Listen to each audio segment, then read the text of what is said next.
የተከበሩ አቶ አረጋ ከበደ የአማራ ብሔራዊ ክልላዊ መንግስት ፕሬዝዳንት፣ ክቡር አቶ አለማንተ አግደው የጠቅላይ ፍርድ ቤት ፕሬዝዳንት፣ የተከበራችሁ የክልል ምክር ቤት አባላት፣ ጥሪ የተደረገላችሁ እንግዶች፣ የሚዲያ ባለሙያዎች፣ ክቡራትና ክቡራን፣ ለአምስተኛ ዙር 5ኛ ዓመት የሥራ ዘመን 11ኛ መደበኛ ጉባኤ በሰላም መጣችሁ፣ እንኳን ተገናኘን ለማለት እወዳለሁ።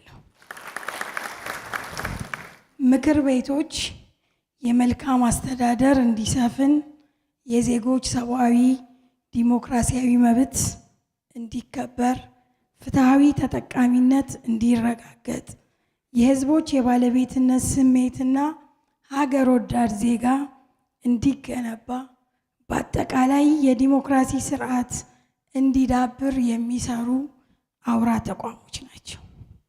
የሀገራችን ብሔር ብሔረሰብና ህዝቦች መሰረታዊ ጥያቄ ከሆኑት ውስጥ ቀዳሚው የሆነው የዲሞክራሲ ስርዓት ለመመለስና ለመገንባት የተግባቡ ዜጎች መፍጠር፣ ህዝቦች በሀገራቸው ጉዳይ ላይ እንዲመክሩና ፍላጎታቸው እንዲሟሉ፣ ጥያቄዎቻቸው በሙሉነት እንዲመለሱ ዲሞክራሲያዊ ትግል በማድረግ የልዩነት ሀሳቦችን በማጥበብ የጸና ሀገረ መንግስት ለመገንባት የሚያስችል የህዝብና የመንግስት ግንኙነትን የሚያጠናክሩ ምክር ቤቶችን መገንባት በእጅጉ ያስፈልጋል። ስለዚህ ምክር ቤቶች ተልዕኮቻቸውን ለመወጣት የማያቋርጥ ሪፎርም በማድረግ አሰራሮችን በመፈተሽና በማስተካከል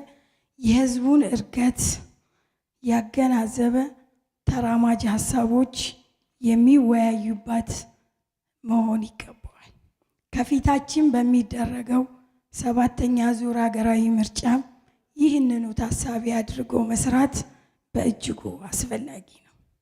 በያዝነው በጀት ዓመት በሀገር ደረጃ የኢትዮጵያ ህዝቦች አሻራ ያረፈበት የአብሮነት ማሳያ የሆነው የህዳሴ ግድብ በማስመረቅ አዳዲስ ሜጋ ፕሮጀክቶች ለመስራት ይፋ የሆነበት፣ የባህር በር ጥያቄያችንን በተደራጀ መልኩ ጎልቶ የወጣበት፣ እንዲሁም በክልል ደረጃ የ25 ዓመት አሻጋሪ እቅድ ታቅዶ በየደረጃው ካለው አመራር ጋር በመግባባት ትግበራ በተጀመረበት የመጀመሪያ ጉባኤ በመሆኑ ጉባኤያችንን ልዩ ያደርገዋል። የምክር ቤት አባላትም ክልላችን ያቀደውን እቅድ ተግባራዊ እንዲሆን የበኩላችሁንም ድርሻ እንድትወጡ ለማሳሰብ እወዳለሁ። የክልሉ መንግስት በተደጋጋሚ የሰላም ጥሪ አድርጓል፣ እያደረገም ነው። ይህን የሰላም ጥሪ የተቀበሉ ታጣቂ ቡድን አመራሮች ጋር ስምምነት መፈረሙ የክልላችን መንግስት ለሰላም የሚሰጠው ትኩረት ከፍ ያለ መሆኑን የሚያሳይ ቃልን ወደ ተግባር የለወጠ ነው። ተግባርም ስለሆነ ወደፊትም የሰላም ጥሪን አበክሮ በማቅረብ ለሰላም መስራት ያስፈልጋል። የሰላም ጥሪን የተቀበሉ አካሎች በራሴና በክልል ምክር ቤቱ ስም ላመሰግን እወዳለሁ። ሰላም ለማጽናት ከክልል መንግስት ጋር በመተባበርም መስራት እንዳለባቸው የህዝብ ድምፅም እንደሆነ ለማሳሰብ እወዳለሁ። የዓለም ተሞክሮም የሚያሳየው ማንኛውም የሀሳብ ልዩነት በጦርነት እንደማይፈታ ነው።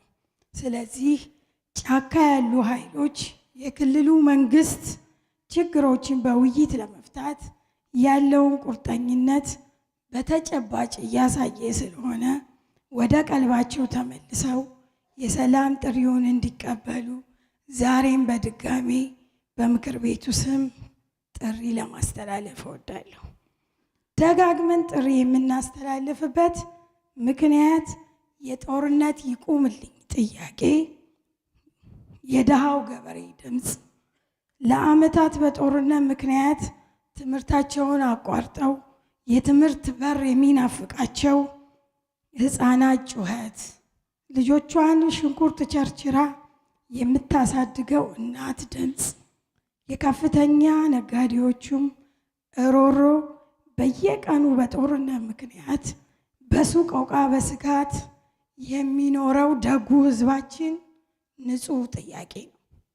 ስለዚህ የሰላም ጥሪን የመንግስት ብቻ ሳይሆን የመላው ሕዝባችን መሆኑንም ለመግለጽ እወዳለሁ። በሌላ መልኩ አሁናዊ የኢትዮጵያ ሁኔታ ስልጣንን በኃይል ለመያዝ መፈለግ ከፍላጎት ያለፈ ውጤት እንደማያመጣ በክልላችን የ2 ዓመት መንፈቅ ጉዞ ሕያው ማሳያ። የሰላም አማራጭ አለመቀበል፣ ጦርነትን መምረጥ በክልላችን ሕዝብ ላይ ያተረፈው በሁሉም መለኪያ ወደ ኋላ መጎተት፣ ሰብአዊና ቁሳዊ ሀብት መውደምና ጉስቁልና ነው። በሚደረገውም ውይይት ሕዝቡ እያለ ያለው በግልጽም እየገለጸ ያለው መሸከም የሚችልበት ጫንቃ እንዳጣና ለማዘልም አንቀልባው እንደተበጠሰ ነው።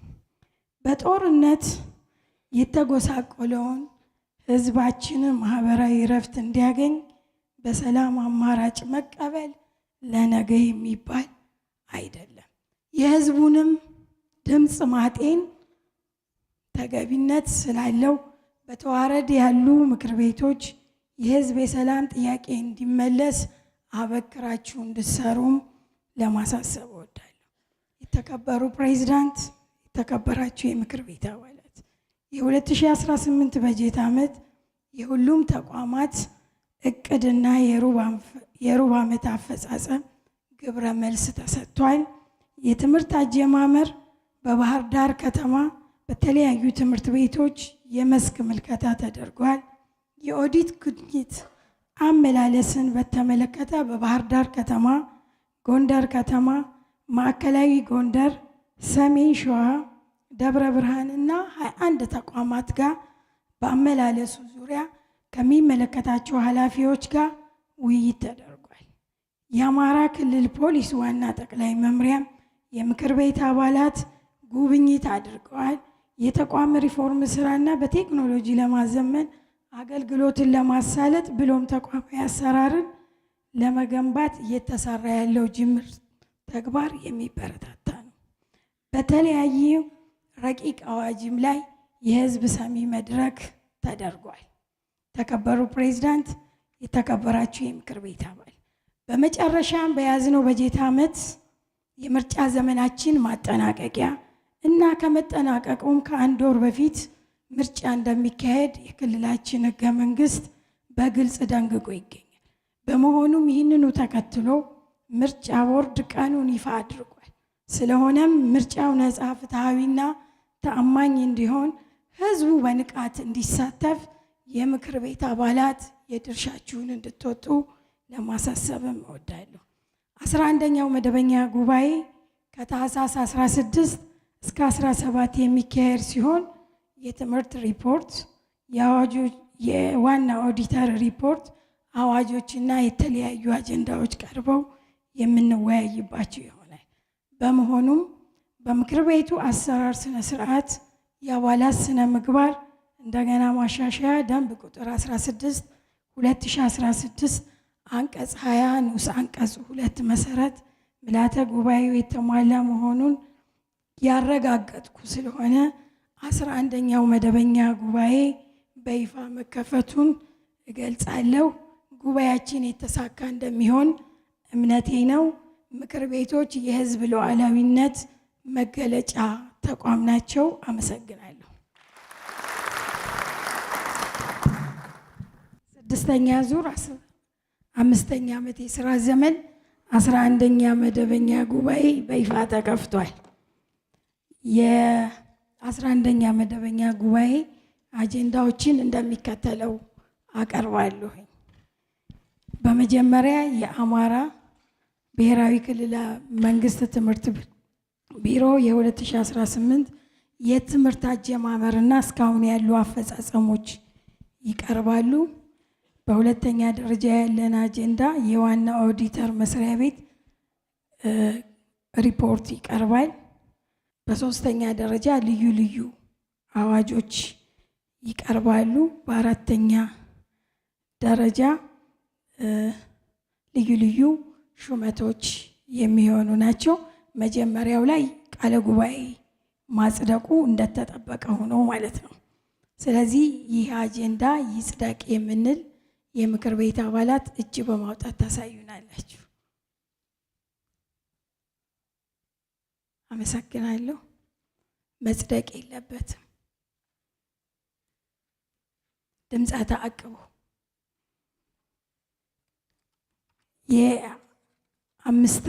የስድስተኛ ዙር 5ኛ ዓመት የሥራ ዘመን 11ኛ መደበኛ ጉባኤ የቀረቡት አጀንዳዎች በቀረቡበት አግባብ ዛሬ በተገኘው የምክር ቤት አባል በሙሉ ድምፅ ጸድቋል።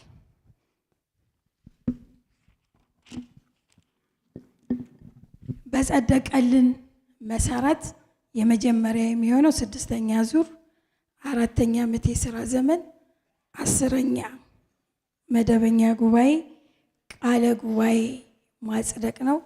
ቃለ ጉባኤውን በሶፍት ኮፒም በሃርድ ኮፒም ለጉባኤተኛ አቅርበናል። በቃለ ጉባኤው ላይ ሀሳብ አስተያየት ያላችሁ የምክር ቤት አባል እድል ውሰዱ።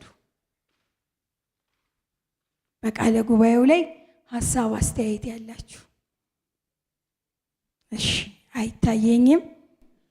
የ6ኛ ዙር 4ኛ ዓመት የሥራ ዘመን 10ኛ መደበኛ ጉባኤ ቃለ ጉባኤ ይጽደቅ የምንል የምክር ቤት አባል እጅ በማውጣት ታሳዩኛል። አመሰግናለሁ። መጽደቅ የለበትም።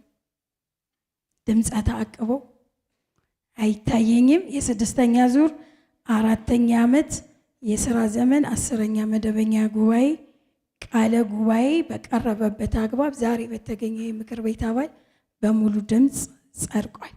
በመቀጠል የትምህርት ቢሮ ሪፖርት ነው የሚቀርበው። የትምህርት ቢሮ ሪፖርት እንዲያቀርቡልኝ ለአቶ ጥላሁን እድል እሰጣለሁ። ሸኙልኝ።